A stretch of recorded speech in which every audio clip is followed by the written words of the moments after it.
ორთაჭალაში აფეთქების ადგილას ექსპერტები მუშაობენ. თბილისის მუნიციპალური ლაბორატორია იკვლევს ინციდენტის შემდეგ რამდენად მდგრადია შენობა და უსაფრთხოა თუ არა მოქალაქეების დაბრუნება.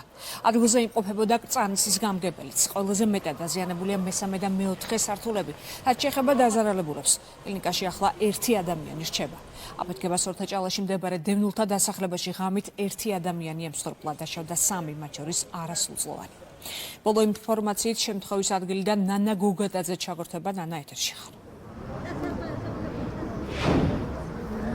შემთხვევის ადგილი ამ დრომდე ყვითელი ლენტით არის შემოსაზღვრული, თუმცა ბოლო რამდენიმე საათია აქ ცხოვრებ მოქალაქეებს ეძლევათ კორპუსში შესვლის შესაძლებლობა, რათა საყოფაცხოვრებო ნივთები გამოიტანონ და ახლაც ეს პროცესი მიმდინარეობს. ეტაპობრივად შედიან კორპუსში მოქალაქეები მათ საცხოვრებელ სახლებში და გამოაქვთ საყოფაცხოვრებო ნივთები. ყველა მათგანი უზრუნველყოფილია უკვე დროებითი საცხოვრისით, თუმცა როდის დაბრუნდებიან ისინი სახლებში ეს ჯერჯერობით უცნობია, იქიდან გამომდინარე რომ უკვე მიმდინარეობს ლაბორატორიული კვლევები შენობის მდგრადობასთან დაკავშირებით და მას შემდეგ რაც კვლევების პასუხი გახდება ცნობილი, ბუნებრივია მოქალაქეებს მიეცემათ შესაძლებლობა დაბრუნდნენ კორპუსში. წინასწარი ინფორმაციით შენობის მდგრადობას საფრთხე არ ემუქრება. ასევე ადგილობრივ მოქალაქეებს ესაუბრა და ადგილზე ვითარებას გაეცნო კრწანისის რაიონის გამგებელი. მისი ინფორმაციით 9 სართულიანი კორპუსის მესამე და მეოთხე სართული არის ყველაზე მეტად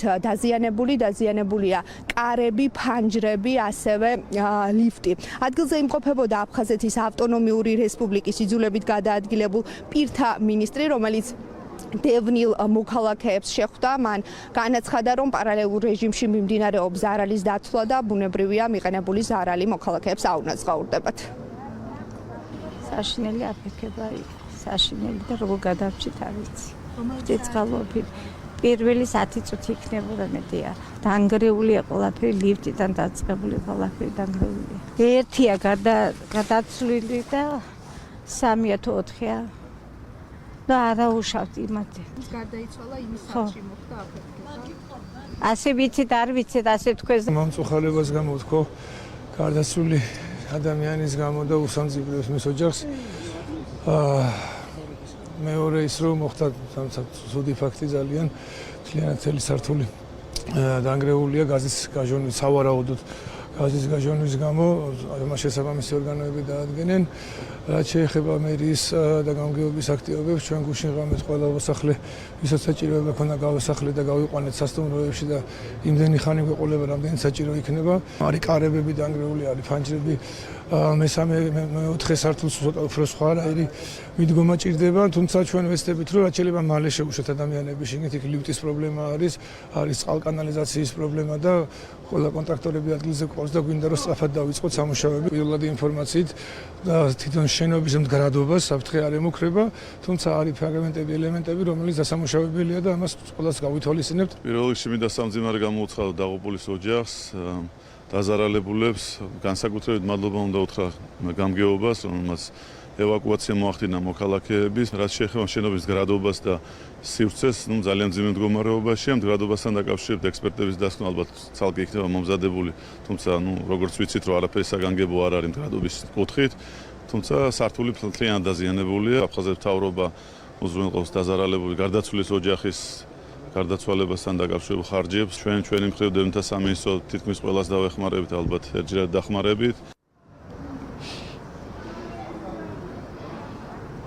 რაც შეეხება დაშავებულების ჯანმრთელობის მდგომარეობას, გუშინ გვიან ღამით სასწრაფო დახმარების ბრიგადამ ნიუ ჰოსპიტალში 3 ადამიანი გადაიყვანა. აქედან 1 ქალბატონი 50 წლამდე ქალბატონი გუშინვე გაწერეს, 1 მოზარდი 12 წლის ბიჭი ბინაზე გაწერეს რამდენიმე საათის წინ, ხოლო კლინიკაში რჩება ახლა 25 წლის მამაკაცი, რომლის ჯანმრთელობის მდგომარეობა არის საყურადღებო და ის ამ დრომდე არის რეანიმაციულ განყოფილებაში. სწორედ მის სანახავად იმყოფებოდა აფხაზეთის ჯანდაცვის მინისტრი.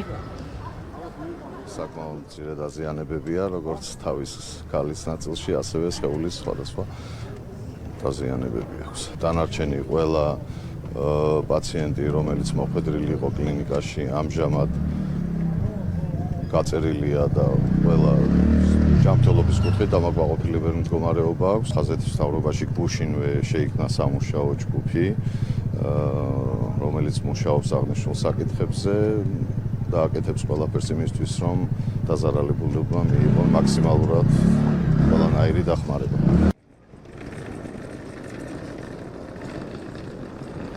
ჩხეიძის 17 ნომერში მდებარე 9 სართულიან კორპუსში აფეთქების ხმა გუშინ დაახლოებით პირველ საათზე გაისმა სავარაუდოდ გაჟონა გაზმა. შინაგან საქმეთა სამინისტრომ გამოძიება 240 მუხლით დაიწყო, რაც სამშენებლო ან სხვა სამუშაოების დროს უსაფრთხოების წესის დარღვევას გულისხმობს.